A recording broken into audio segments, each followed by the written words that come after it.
pick a name. Well, did the private attorney? Oh, now I remember. So we do need to bring him out. Yes. All right. When you're able in the next minute, okay, if you can do it, let's bring Mr. Pierce out, please. He can be here or at the podium, whichever you prefer. Hey, Mr. Pierce. Good morning.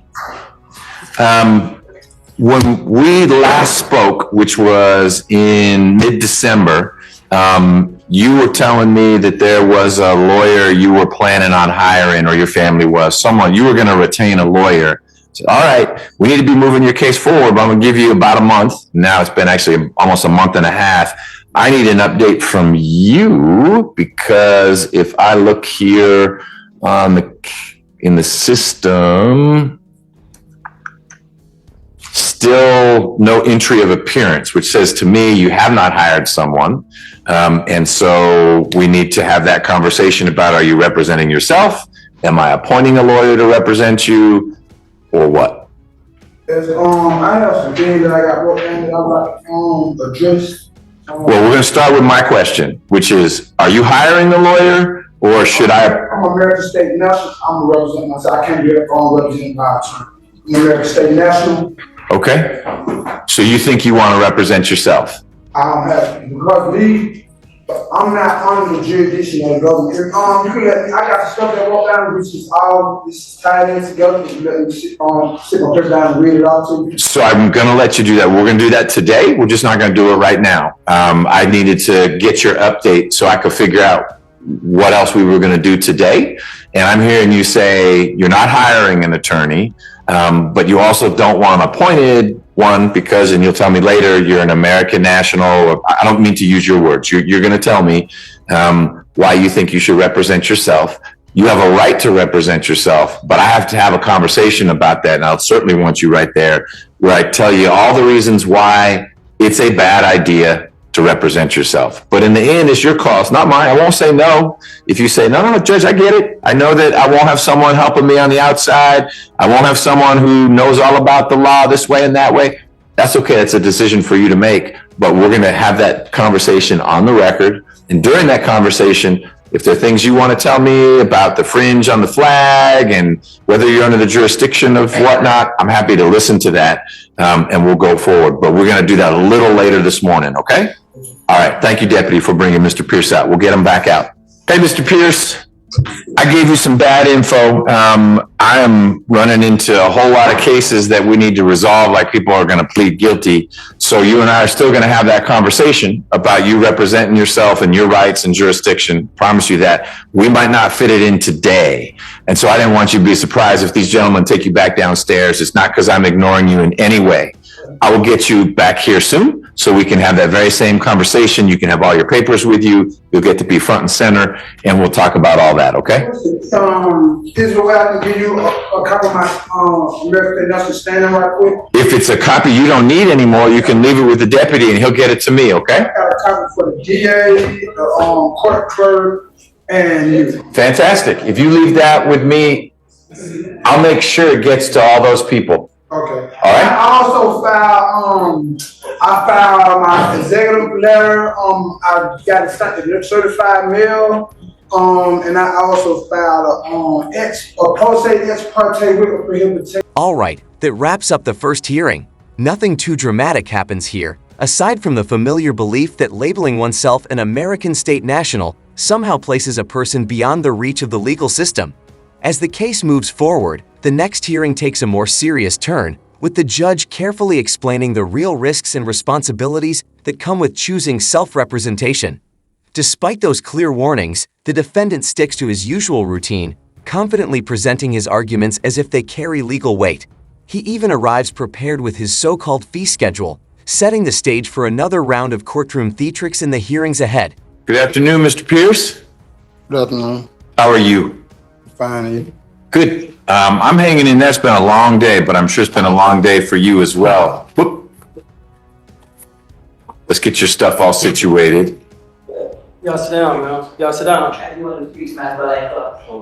Okay, well, you've waved to him, but this isn't a place where we have that kind of conversation. You bet. Mr. Pierce, when we were last together, we had a conversation about representation, and you told me that you wanted to represent yourself. You didn't want a lawyer appointed, and you weren't going to be hiring a lawyer. And I said, we can have that conversation. That's an extended conversation, judge and defendant. And I'm ready to do that so that we can move your case forward. Otherwise, you're kind of stuck until we clear that hurdle. You have a right to represent yourself, but I need to make sure that you are knowingly invoking that right and intelligently, which is not me telling you you're not intelligent. I just need to make sure you understand the consequences of self-representation. So that's what I was hoping we could get through today. But I always want to start by saying what is on your agenda so we can see if there's anything else. I'm American State National, and I can't be represented by no attorney. But I have a lot of issues with me being a national that I want to address. You said you were going to let me hear me. You're going to let me address all my issues last time I was here about me being. Well, I did say that, but I said if you're going to address issues, I need to make sure you're representing yourself. Okay, but if we're going to do that, we have to have my conversation first. I'm required by law and by the Constitution to go through a few things to make sure it's appropriate for you to represent yourself. So you can. I'm going to pause the video here for a moment to explain what's happening. This part of the process is called a Feretta hearing, which is used to determine whether a person fully understands what it means to represent themselves in court. It focuses on whether they are making that choice knowingly and with a clear grasp of the risks involved. Since this portion is mostly procedural, I'll be skipping over many of the routine legal questions and standard responses. That way, we can focus only on the most relevant and interesting moments that actually move the case forward. 41 years old. How far did you go in school? 11th grade. All right. Did you ever get your GED? Yes, sir. When did you get your GED? 2017. Excellent. Are you able to read English? Yes, sir. I know you can write in English because I got these and you actually mailed me something that Yeah, I wrote you a letter. about 200 pages long. All right, so you can read and write and you can speak English. Have you ever worked before? Yes, I had several jobs. Tell me what kind of work you've done before. I worked for Dollar Tree when I got arrested. I worked there for Airmark. I worked there for the Move Theater in North Carolina. I had my own landscaping business. I had my own record label. I worked at McDonald's, Burger King. You've had a bunch of jobs. Got it. All right, that's helpful to know. I appreciate you sharing that. Have you gone to law school? I haven't gone to law school, but I have practiced. Not practiced. I've been studying law. You've been studying the law. Tell me how you studied that. Just reading, researching different case laws, sending out for different statutes and codes and things of that nature. Sure. Has all of your legal study been while you've been in jail, or have you also done legal study when you were out? Both in and out. Okay. Got it. Have you ever watched an entire criminal trial before, start to finish? I done been to trial before. So you've watched one then? Yes. Okay. What was that trial about? Armed robbery. The 10 years I just did for armed robbery. So you were charged with armed robbery. Yeah. And that case went to trial. Yes, sir. So you were there from jury selection all the way through verdict. To closing argument. I stopped before closing arguments and took 10 years. Oh, you pled guilty? Yeah, I tried right before they were finna come out for closing argument. So you've seen 95% of a trial? Yes, sir. All right. You ever watched a trial on TV? Yes, sir.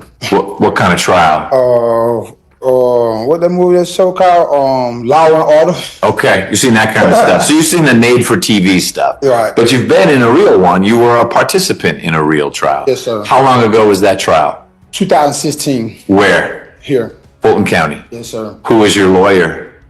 Kevin Farmer. He's a judge now. He is. That's a small world. Yeah. All right. Have you ever represented yourself in a criminal or a civil case before? No, I haven't. This would be your first time? Yes, sir. Got it.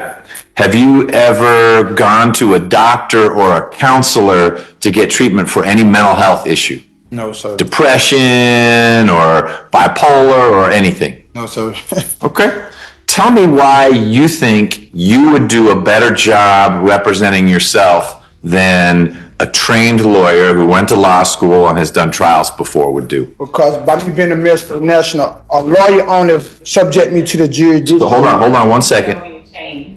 Yeah, you got it. So the court reporter needs to be able to take down what you're saying. What you're saying is important. So just don't rattle the change, and then she'll be better able to hear you. So you were telling me by being an American State national, and by me being a national, I can't be represented by an attorney. That's not how the process works. Jurisdiction applies because the alleged incident occurred within the state of Georgia, which places the matter under state authority. Georgia law clearly states that anyone involved in an act that takes place fully or even partially within the state is answerable under its laws. Personal labels or self-declared status do not override that legal framework. With that clarified, the original question still stands and needs to be addressed directly. But my question is, why do you think you would do a better job than a lawyer? It sounds like you may think a lawyer would do a better job, but you don't want a lawyer because you're worried that would subject you to the jurisdiction of this court. I know for a fact it'll subject me to the, because a lawyer is as an officer of the court, and by them being an officer of the court, it automatically subject me to the court's jurisdiction. Okay, well, indulge me for a minute and assume, you may think I'm wrong, but assume that I've decided that you are subject to the jurisdiction of the court. And you say, Judge, you're wrong. Okay, but I get to make the decision initially, and then you go to the Court of Appeals and they'll say McBurney was right, McBurney was wrong. But if I've decided that this court has jurisdiction over you and this case and your co-defendant, do you want me to appoint you a lawyer because you're stuck here anyway, or you still want to represent yourself? I still want to represent myself because I'm not under the court jurisdiction. No chains. Okay, my bad. My apologies. I'm not under the court jurisdiction, and I've been studying it long enough. Almost my whole family is nationals, and we know pretty much a lot about it, and we know for a fact the only way I could be subjected to a court jurisdiction is through a lawyer, because the birth certificate is a void contract, and through that contract, the birth certificate contract is what makes me subjected to the court jurisdiction. Okay, I'm gonna stop you again, not because I'm disagreeing with you. I am disagreeing with you, but we don't need to resolve that right now. I want to keep going with the discussion about representation, before I get to the next question about the consequences of self-representation, if we fast forward and play this out, eventually you are either going to be pleading guilty in this case or you're going to trial. You're going to disagree about jurisdiction. I'm going to be very respectful and say, you know what? I hear you, Mr. Pierce, and you don't think I have jurisdiction or this court has jurisdiction over you, and I may be wrong about that. But we're still moving forward. Here comes a jury. We're going to do the trial. And so we'll go through that whole process. And I may be told I'm wrong by the Supreme Court, and then I'll have to fix that, and I will fix it. But there'll be this trial. You're going to want to represent yourself, even though we're going forward with it. Yes. Okay. Do you know what you're charged with in the indictment? No, I haven't had. I know what I'm charged, but I haven't had nobody come talk to me about nothing. I don't know what's going on. I don't know. Well, that's because you said you don't want a lawyer. And so this is what we're getting into. No one's going to come talk to you about what's going on. I'll make sure you get the discovery, the paperwork in the case. And when would I? It's complicated.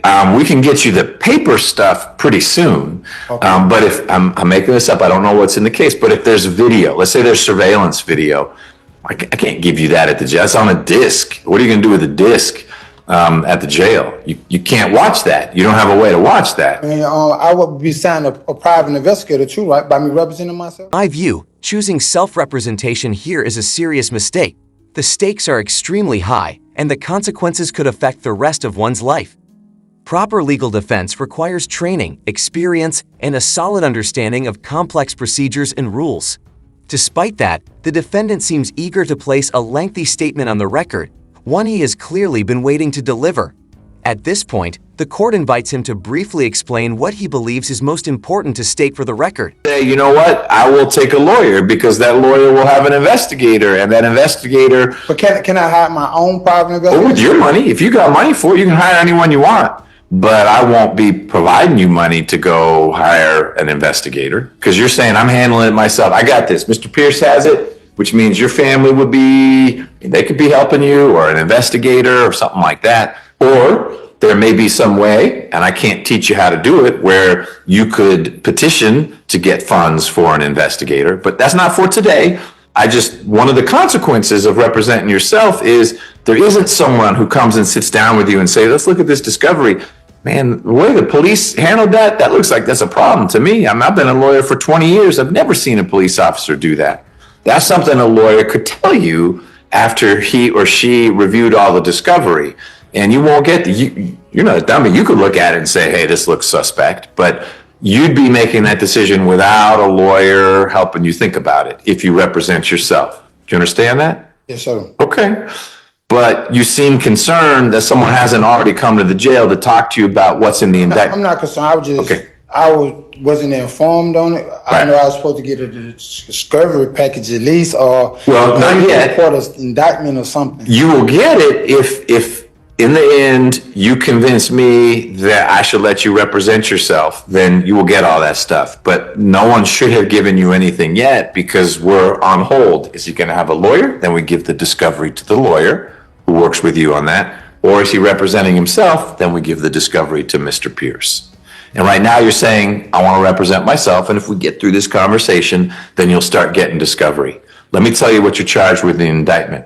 Count 1 charges you with murder, and it alleges that you and Mr. Baker shot and killed Samuel Curtis Harris Jr. That's count 1.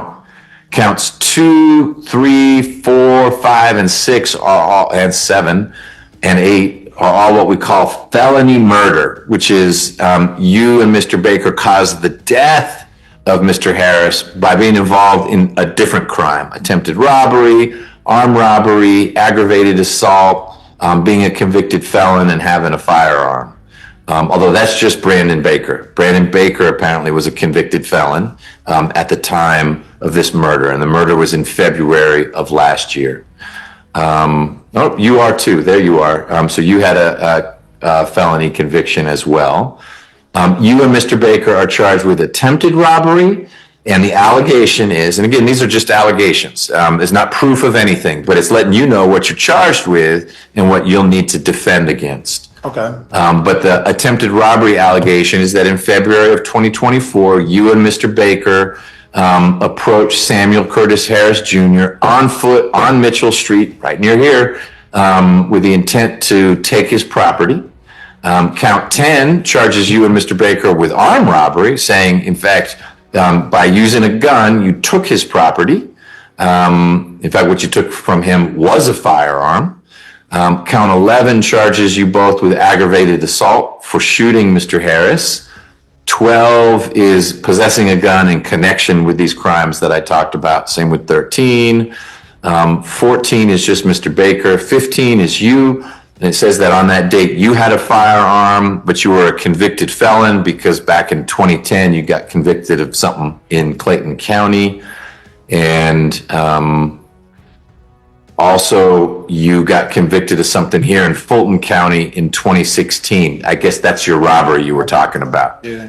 So the thrust of it is, the allegation is you and Mr. Baker robbed Mr. Harris and shot him, and he died as a result of that. That's what you're charged with. Today is not the day to say, I didn't do it, it was self-defense, I wasn't there. That's your defense for another time. That's what you're charged with. So, Because I have it now? pardon me? How many counts I have it now? It is, Because I came here having 6 charges. it's about 12 charges, but a lot of them overlap. 1 count of murder, several felony murder counts, because each of those other things I mentioned, the attempted robbery, the armed robbery, the aggravated assault, that creates a felony murder count. And then you've got a couple charges, all for possessing the same gun, but because of your criminal history, it can be charged in different ways. So they got me charged with 3 different possession charges. 1 for possession of a firearm during the commission of a felony, and then 2 possession of a firearm by convicted felon, because you have a serious violent felony, your armed robbery, that leads to 1 type of possession charge, and the other, you've got this escape conviction out of Clayton, and that supports a different type of charge for possession. And what that charge is? It's possession of a firearm by a convicted felon, but it's a different type of convicted felon. Got two possession of firearms. You do? Yep. And those may not be good charges. I don't know. That's what you would talk to your lawyer about, or that you'd research on your own if you're representing yourself. All right. All right. Do you understand what the penalties are for these charges? Yes. You understand that for this murder charge, you could be sentenced all the way up to life without parole, meaning you would die in prison. Yes. Same with all the felony murders. Yes. You understand that they'd all merge. You can't get more than one life sentence for the murders. Say it again. You cannot get more than one life sentence for the murders. You understand that? Mm-hmm. They'd all merge together. But depending on how the case played out, armed robbery also, you could be sentenced up to life in prison. You understand that? Right. Okay. And then the other offenses, they're lower sentences, but still serious. But the big one is murder with the possibility, not the guarantee, but the possibility of life or life without parole. This is an argument I've never been able to make sense of. A straightforward reading of Article EV, Section 2 of the U.S. Constitution shows that judicial authority includes maritime matters, but it clearly is not limited to them. The text goes on to explain the broader scope of judicial power, especially when it addresses criminal trials. It specifically states that all criminal cases are to be decided by a jury. Those trials are to take place in the state where the alleged offense occurred, leaving little room for the interpretation being argued. States. I'm not a United States citizen. I'm a American state national. Okay. Tell me where you were born. I was born at Greater Hospital. All right, a Grady baby. That's all I need to know. There are a bunch of questions I can skip if you were born at Grady Hospital. If I decide that it is appropriate for you to represent yourself, do you understand that you don't get to change your mind partway through the trial? What you mean? Well, here's an example. In your armed robbery trial, you were able towards the very end to say, you know what, I want to plead guilty. I want to switch it up. I'm going to plead. Let's take this away from the jury. If you go to trial as your own lawyer and we get partway through and you realize, dang, this is harder than I thought. I don't really know what I'm doing. You don't get a call, a timeout, and say, Judge, find me a lawyer. Oh, yeah. If we start representing yourself, we finish representing yourself. Start to finish. You understand? Okay, so if I represent myself, later on down, I can't have my family hire me a lawyer. That's different. That's different. I wouldn't appoint a lawyer. Okay. You could bring in a hired lawyer whenever you want, knowing that if we're in the middle of trial, you could bring someone in, but we're not going to pause the trial. That person would have to jump down next to you and say, I'm ready to go. That person couldn't say, well, I need a week to get ready. But you'd be telling a lawyer, it's a strange assignment. You're going to come represent Mr. Pierce, and he's actually on day 2 of the trial. But some lawyers might be willing to do that. So yes, your family could hire a lawyer tomorrow, next month, next week, next year. Hopefully we'll be done with your case before then. But what you could not do in the middle of trial is say, Judge, I quit. You need to go get me a lawyer. Understand? Understood. Okay.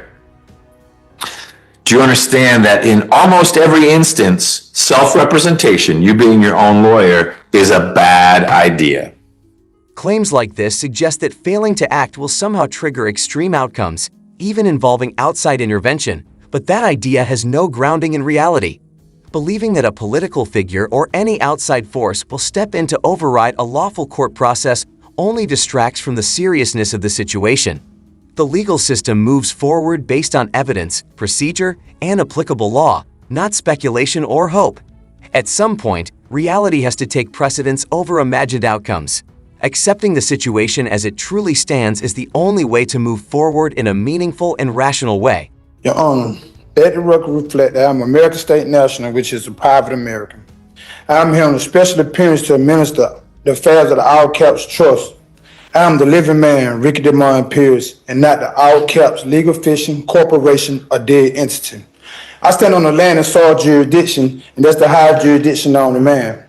This is my oral request of me changing the court's jurisdiction over me here today. I have not contracted with the court in any kind of way, and I don't plan on contracting with the court in the near future.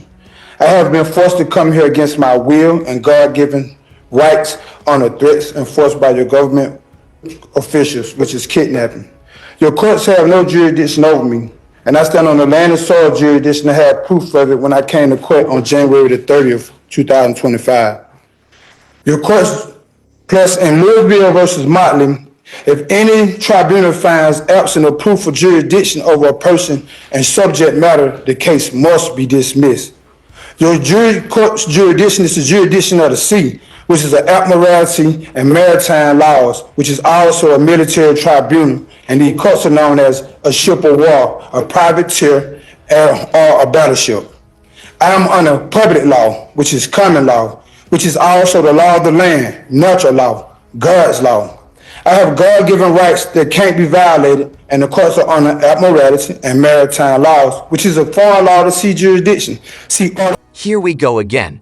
Now he claims the government owes him more than $800 million and comes armed with his little fee schedule to prove it. It's hard not to be amazed by the creativity of sovereign citizen arguments. No matter how unrealistic or baseless, they always manage to provide some form of entertainment.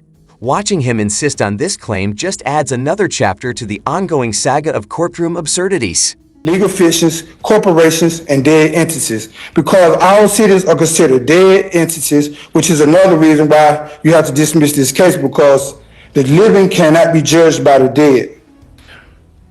Another problem the courts have, because my God-given right says I have to be tried amongst my peers and a jury of living people, which is American state nationals, and also can't happen because our nation is not under the court's jurisdiction and will not show one order because they hold a higher jurisdiction. In the original Constitution, Section 3, Article 3, Section 2 states that the United States, the corporation judicial power is under admiralty and maritime jurisdiction. And I am under the land and soil jurisdiction, and I have gave courts proof for this when I came to court January the 30th, 2025. I also mailed off my executive letter, the notice that President Trump sent out January the 4th of this year, letting all patriots know that these laws have been dissolved due to breach of oath, due to fraud and breach of oath for office. And I also mailed off a copy of my certified mail. I mailed off certified mail and have been received. I am also requesting your oath of office, Your Honor. The notice that Trump sent out goes as follows. Notice to patriots, date January the 4th, 2025. This is to inform all patriots that effective immediately, our government and government corporations are hereby dissolved due to breach of oath. Additionally, our statutory and foreign laws are also dissolved. The only legal framework that remains in effort are constitutional law as outlined in Article 61 of the Magna Carta and established common law. This directive is especially for corporate bodies and government workers.